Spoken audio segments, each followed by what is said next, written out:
Genesis 31. Jacob flees from Laban, and he heard the words of Laban's son, saying, Jacob hath taken away all that was our father's, and of that which was our father's hath he gotten all this glory. And Jacob beheld the countenance of Laban, and behold, it was not toward him as before. Then the Lord said to Jacob, Go back to the land of your fathers and to your relatives, and I will be with you.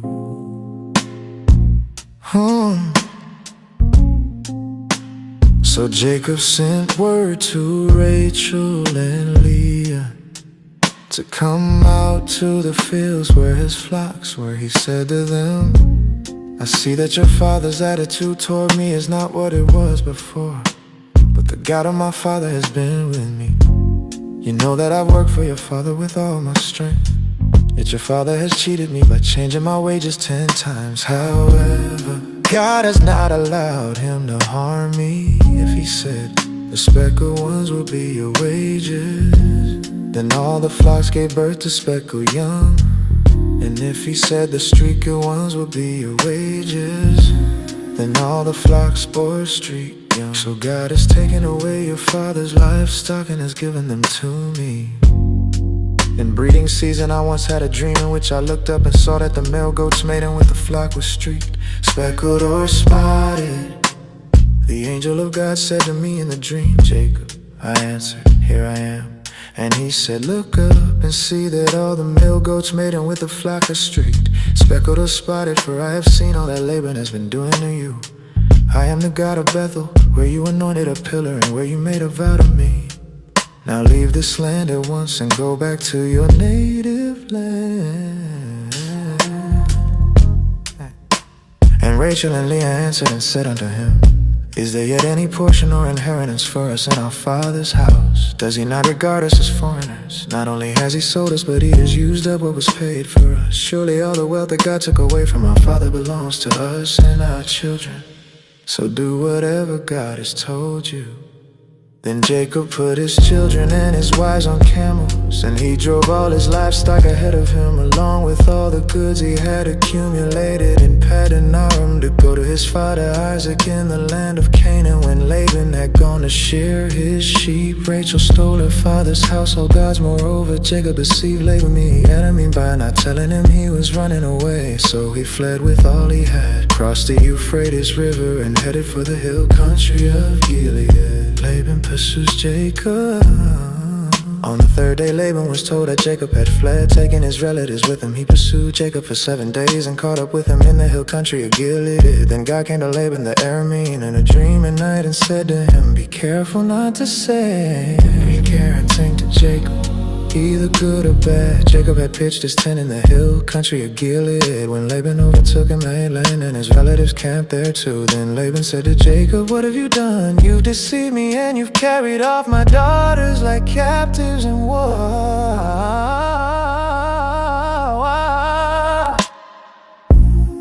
Why did you run off secretly and deceive me?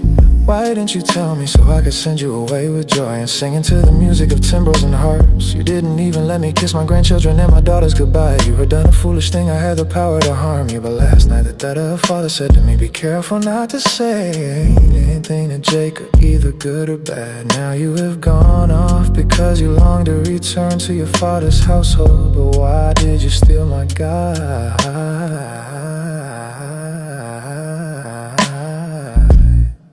Jacob answered Laban, I was afraid, because I thought you would take your daughters away from me by force. But if you find anyone who has your gods, that person shall not live. In the presence of our relatives, see for yourself whether there is anything of yours here with me, and if so, take it.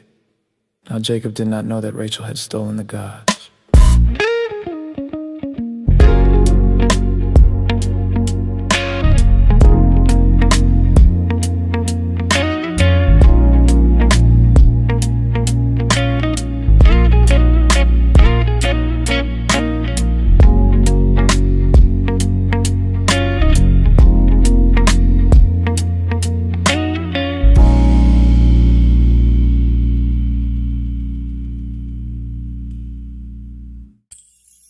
So Laban went into Jacob's tent, and into Leah's tent, and into the tent of the two female servants, but he found nothing. After he came out of Leah's tent, he entered Rachel's tent. Now Rachel had taken the images and put them in a camel's furniture and sat upon them. And Laban searched all the tent, but found him not. And she said to her father, let it not displease my lord, that I cannot rise up before thee, for the custom of women is upon me. And he searched, but found not the images. Jacob was angry and took Laban to task. What is my crime, he asked Laban, how have I wronged you that you hunt me down? Now that you have searched through all my goods, what have you found that belongs to your household? Put it here in front of your relatives and mine, and let them judge between the two of us. I have been with you for 20 years now.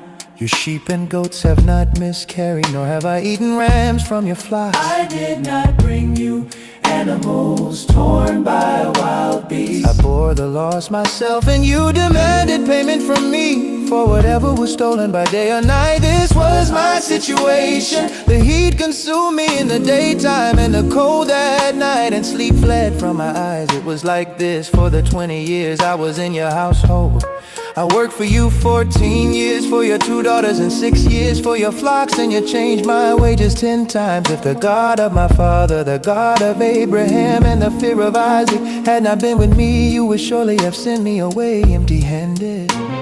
But God has seen my hardship and the toil of my hands, and last night he rebuked you. Laban answered, Jacob, the women are my daughters, the children are my children, and the flocks are mine.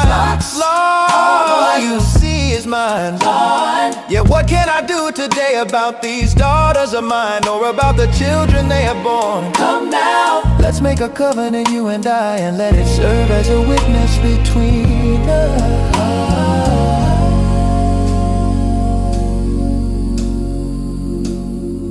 So Jacob took a stone and set it up as a pillar. He said to his relatives, gather some stones. So they took stones and piled them in a heap, and they ate there by the heap. And Laban called it Jekasahadaveh, but Jacob called it Galilee. Laban said, this heap is a witness between you and me today. That is why it was called Galilee. It was also called Mizpah, because he said, may the Lord keep watch between you and me when we are away from each other. If you mistreat my daughters, or if you take any wives besides my daughters, even though no one is with us, remember that God is a witness between you and me. If you be your way.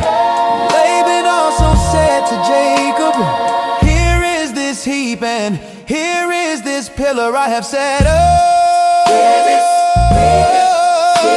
between you and me. This heap is a witness, and this pillar is a witness, that I will not go past this heap to your side to harm you, and that you will not go past this heap and pillar to my side to harm me. May the God of Abraham and the God of Noah, the God of their father, judge between us.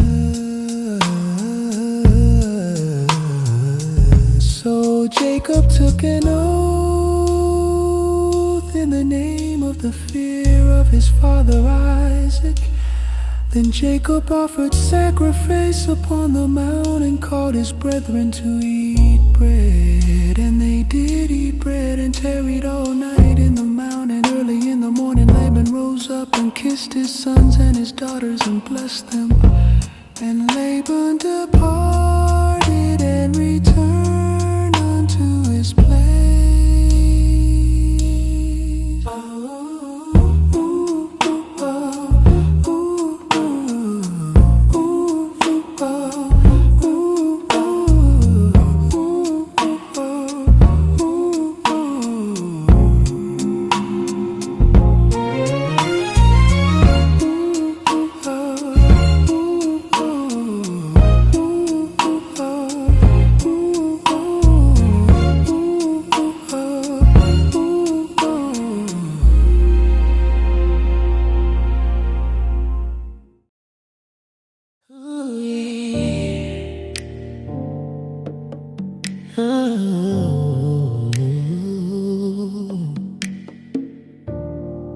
Genesis 32. Jacob wrestles at Peniel, and Jacob went on his way, and the angels of God met him. And when Jacob saw them, he said, "This is God's host," and he called the name of that place Mahanaim. And Jacob sent messengers before him to Esau, his brother, unto the land of Seir, the country of Edom. He commanded them, "This is what you must say to my lord Esau.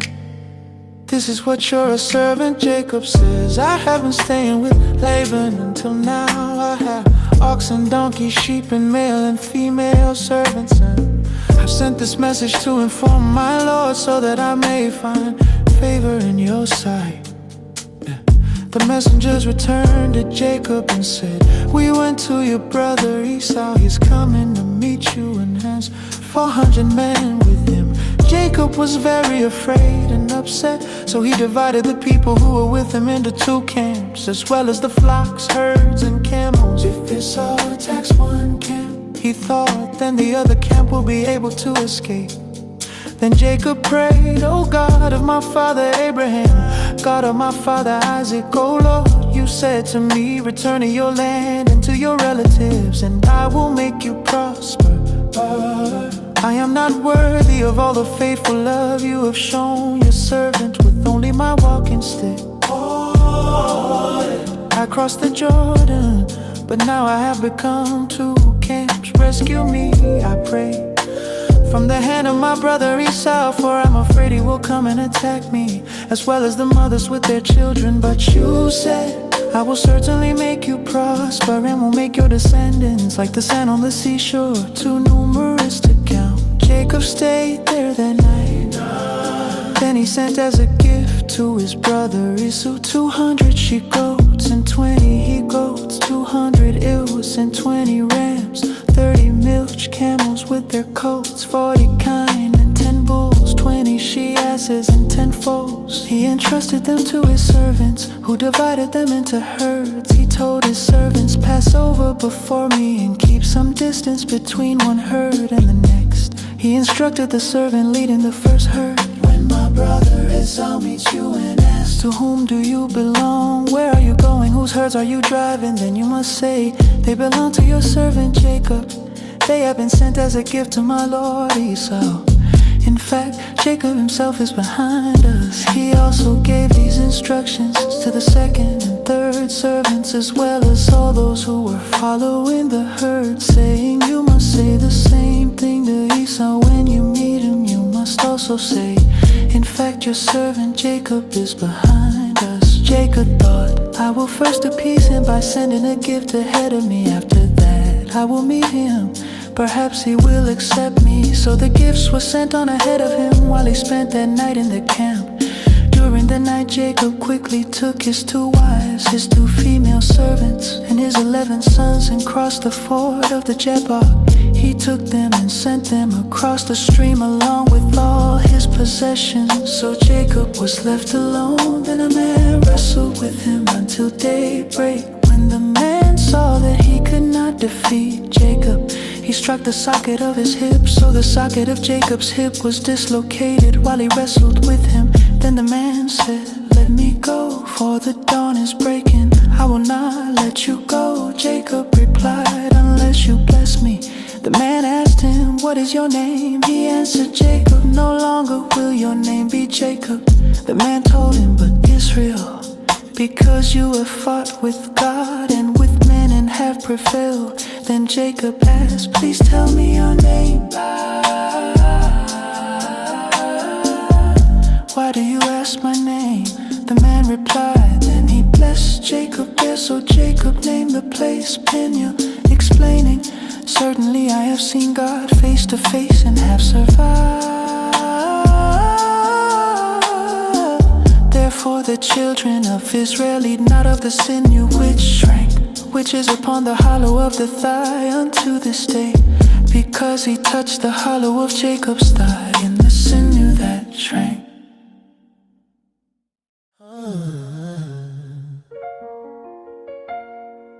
And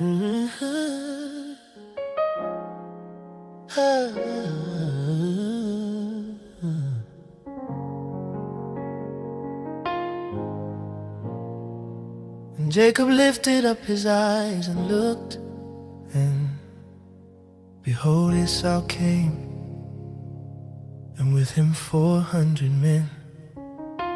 And he divided the children unto Leah, and unto Rachel, and unto the 2 handmaids. And he put the handmaids and their children foremost, and Leah and her children after, and Rachel and Joseph hindermost. But Jacob himself went on ahead of them, and he bowed toward the ground 7 times as he approached his brother. But Esau ran to meet him, embraced him, hugged his neck, and kissed him. Then they both wept. When Esau looked up and saw the women and the children, he asked, "Who are these people with you?" Jacob replied, "The children whom God has graciously given your servant." The female servants came forward with their children and bowed down. And Leah came forward with her children and they bowed down. Finally, Joseph and Rachel came forward and bowed down. Esau then asked, "What did you intend by sending all these herds to meet me?" Jacob replied, "To find favor in your sight, my Lord." But Esau said, "I have plenty, my brother. Keep what belongs to you. No, please take them." Jacob said, "If I have found favor in your sight, accept my gift from my hand. Now that I have seen your face and you have accepted me, it is as if I have seen the face of God. Please take my present that was brought to you.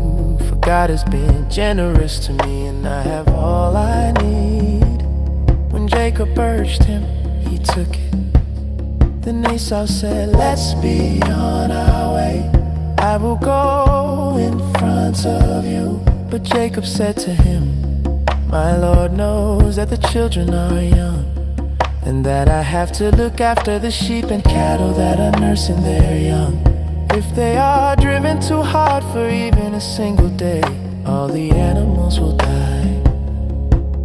Let my Lord go on ahead of his servant. I will travel more slowly, at the pace of the herds and the children, until I come to my Lord at Seir." So Esau said, "Let me leave some of my men with you." "Why do that?" Jacob replied, "My Lord has already been kind enough to me." So that same day, Esau made his way back to Seir. But Jacob traveled to Succoth, where he built himself a house and made shelters for his livestock. That is why the place was called Succoth. Then Jacob came to Shalem, a city of Shechem, which is in the land of Canaan, when he came from Paddan Aram and pitched his tent before the city. And he bought a parcel of a field where he had spread his tent, at the hand of the children of Hamor, Shechem's father, for 100 pieces of money. And he erected there an altar and called it El Elohi Yisrael.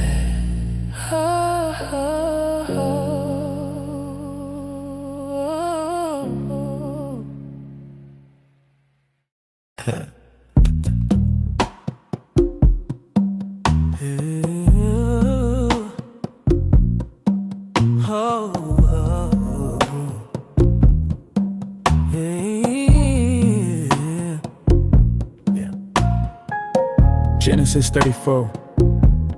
Dinah and the Shechemites, and Dinah the daughter of Leah, which she bare unto Jacob, went out to see the daughters of the land. And when Shechem the son of Hamor the Hivite, prince of the country, saw her, he took her and lay with her and defiled her. Then he became very attached to Dinah, Jacob's daughter. He fell in love with the young woman and spoke romantically to her. Shechem said to his father Hamor, "Acquire this young girl as my wife." When Jacob heard that Shechem had violated his daughter Dinah, his sons were with the livestock in the field, so Jacob remained silent until they came in. Then Shechem's father Hamor went to speak with Jacob about Dinah. Now Jacob's sons had come in from the field when they heard the news. They were offended and very angry, because Shechem had disgraced Israel by sexually assaulting Jacob's daughter, a crime that should not be committed. But Hamor made this appeal to them: "My son Shechem is in love with your daughter. Please give her to him as his wife and to marry with us. Let us marry your daughters and take our daughters as wives for yourselves. You may live among us and the land will be open to you. Live in it, travel freely in it, and acquire pretty in it." Then Shechem said to Dinah's father and brothers, "Let me find favor in your sight, and whatever you require of me I'll give. You can make the bride price and the gift I must bring very expensive, and I'll give whatever you ask of me. Just give me the young woman as my wife." Jacob's son answered Shechem and his father Hamor deceitfully when they spoke, because Shechem had violated their sister Dinah. They said to them, "We cannot give our sister to a man who is not circumcised, for it would be a disgrace to us. We will give you our consent on this one condition: you must become like us by circumcising all your males. Then we will give you our daughters to marry, and we will take your daughters as wives for ourselves, and we will live among you and become one people. But if you do not agree to our terms by being circumcised, then we will take our sister and depart." Their offer pleased Hamor and his son Shechem. The young man did not delay in doing what they asked, because he wanted Jacob's daughter Dinah badly. Now he was more important than anyone in his father's household. And Hamor and Shechem his son came unto the gate of their city, and communed with the men of their city, saying, "These men are peaceable with us, therefore let them dwell in the land, and trade therein for the land. Behold, it is large enough for them. Let us take their daughters to us for wives, and let us give them our daughters. Only on this one condition will these men consent to live with us and become one people. They demand that every male among us be circumcised, just as they are circumcised. If we do so, won't their livestock, their property, and all their animals become ours? So let's consent their demands so they will live among us." All the men who assembled at the city gate agreed with Hamor and his son Shechem. Every male who assembled at the city gate was circumcised in 3 days. When they were still in pain, 2 of Jacob's sons, Simeon and Levi, Dinah's brothers, each took his sword and went to the unsuspecting city and slaughtered every male. They killed Hamor and his son Shechem with the sword, took Dinah from Shechem's house, and left Jacob's sons, killed them, and looted the city because their sister had been violated. They took their flocks, herds, and donkeys, as well as everything in the city and in the surrounding fields, and all their wealth and all their little ones. And their wives took they captive and spoiled even all that was in the house. And Jacob said to Simeon and Levi, "Ye have troubled me to make me to stink among the inhabitants of the land, among the Canaanites and the Perizzites, and I being few in number, they shall gather themselves together against me and slay me. And I shall be destroyed, I and my house." And they said, "Should he deal with our sister as with an harlot?"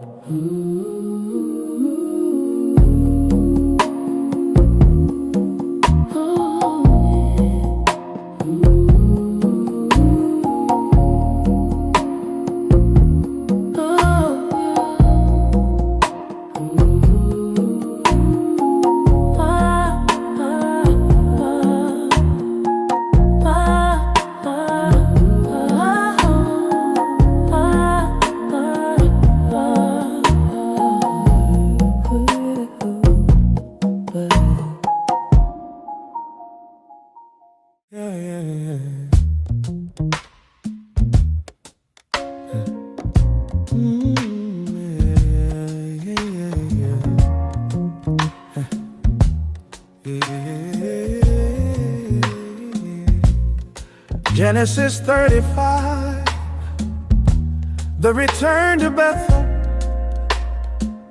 And God said unto Jacob, "Arise, go up to Bethel and dwell there. Make there an altar unto God that appeared unto thee when thou fleddest from the face of Esau thy brother." Then Jacob said unto his household and to all that were with him, Put away the strange gods that are among you, and be clean and change your garments. And let us arise and go up to Bethel, and I will make there an altar unto God, who answered me in the day of my distress, and was with me in the way which I went. So they gave Jacob all the foreign gods that were in their possession, and the rings that were in their ears. Jacob buried them under the oak near Shechem, and they started on their journey. The surrounding cities were afraid of God, and they did not pursue the sons of Jacob. And all those who were with him arrived at Luz, that is Bethel, in the land of Canaan. He built an altar there and named the place El Bethel, because their God had revealed himself to him when he was fleeing from his brother. Rebekah's nurse died and was buried under the oak below Bethel, thus it was named Oak of Weeping. God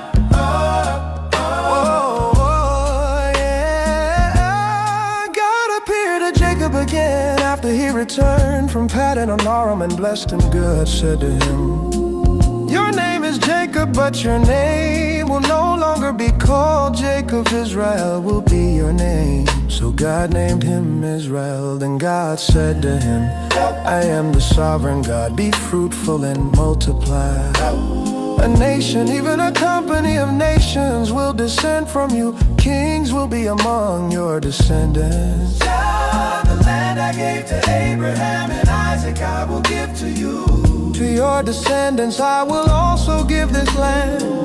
Then God went up from the place where he spoke with him. So Jacob set up a sacred stone pillar in the place where God spoke with him. He poured out a drink offering on it. And then he poured oil on it. Jacob named the place where God spoke with him Bethel. They traveled on from Bethel, and when Ephrath was still some distance away, Rachel went into labor, and her labor was hard. When her labor was at its hardest, the midwife said to her, "Don't be afraid, for you are having another son." With her dying breath, she named him Benoni, but his father called him Benjamin instead. So Rachel died and was buried on the way to Ephrath, that is Bethlehem. Jacob set up a marker over her grave. It is the marker of Rachel's grave to this day. Then Israel traveled on and pitched his tent beyond Medah. Later, while Israel was living in that land, Reuben went to bed with Bilhah, his father's concubine, and Israel heard about it. Jacob had 12 sons. The sons of Leah, Reuben, Jacob's firstborn, and Simeon, and Levi, and Judah, and Issachar, and Zebulun. The sons of Rachel, Joseph, and Benjamin. And the sons of Bilhah, Rachel's handmaid, Dan and Naphtali. And the sons of Zilpah, Leah's handmaid, Geshur. These are the sons of Jacob, which were born to him in Paddan Aram. And Jacob came unto Isaac his father, unto Mamre, unto the city of Arba, which is Hebron, where Abraham and Isaac sojourned in. And the days of Isaac were 180 years, and Isaac gave up the ghost and died, and was gathered unto his people, being old and full of days. And his son